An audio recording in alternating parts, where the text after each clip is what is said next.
আসসালামু আলাইকুম রহমতুল্লাহ। দেশবাসী, গাঁও গ্রামে, শহরনগর বন্দরে যেখানে যাই সেখানেই শুনি আপামর জনতার একই ধ্বনি, সব দলের দেখা শেষ, এবার জামাত ইসলামের বাংলাদেশ। কারণ বিগত সরকারের জুলুম, শোষণ, দুর্নীতি, নির্যাতন এবং দুঃশাসনে আমরা সাধারণ মানুষ আজ ইতস্ত বোধ করছি। মানুষের স্বাধীনতাকে হরণ করে তারা করতেছে দুর্নীতি, তারা করতেছে চাঁদাবাজি, তারা করতেছে জবরদখল, তারা করতেছে সন্ত্রাসী।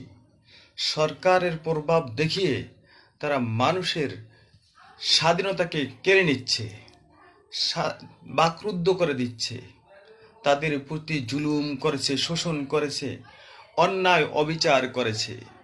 তাই সাধারণ মানুষ এ সমস্ত বামপন্থী রাজনৈতিক দলকে আর বাংলায় দেখতে চায় না এবং তারা চায় ইসলামের শান্তি, মানবতার কল্যাণ, দেশ জাতিকে সম্প্রীতি, ভালোবাসা দিতে চায়। এই সম্প্রীতির ছোঁয়ায় সকল বৈষম্যকে দূর করে একমাত্র ন্যায় ও ইনসাফ ভিত্তিক মানুষের কল্যাণের জন্য বাংলাদেশ জামাত ইসলামকে সকলেই সমর্থন দেবে এবং আগামীতে সরকার ক্ষমতায় দেখতে চায়। নারে তাকবীর, আল্লাহু আকবার। বাংলাদেশ বাংলাদেশ জিন্দাবাদ জিন্দাবাদ।